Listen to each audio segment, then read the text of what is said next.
ভাই রে ভাই, আকাশে শুধু আমি বললাম বিলটা আজকে তুই দিবি, বাকিটা ইতিহাস, বুঝছেন? কি আর কমো, বাকিটা ইতিহাস। কেমনে কেমনে কায়দ করে শুয়ে রয়েছি, কত অভিনয় যে জানে ওই ছেলেটা, অভিনয়ের কোনো শেষ নাই। যাক, তারপর আমি বলতেছি আকাশ আসতে বিলটা তোকে দিতে হবে, ওর তো অভিনয়ের কোনো শেষ নাই। যাক, এর ভিতরে আমাদের খাওয়া দাওয়া চলে আসছে, খাওয়া দাওয়া শুরু করে দিছি। যাক ভালো, দেখি কে কত খাইতে পারি। ওকে।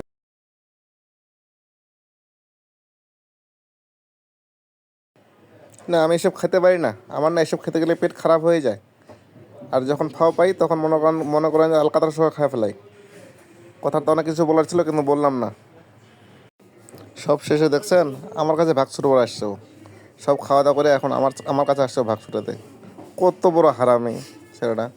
যা, আমিও একটু দিয়ে কায়রা নিয়া বাস, দেখছেন, ছাড়তেছি না একেবারে। যা, একটু দিয়ে আমি মুখে ঢুকা দিচ্ছি না, এখন কেমনে খাবি খা ওটা। না, ফালতু তোমার কাপলা বাইন খাইতে পারে না, আবার ফাও পাইলে আলকাতার সহ খাই ফেলায়, সব শেষ করে ফেলাইছে খায়।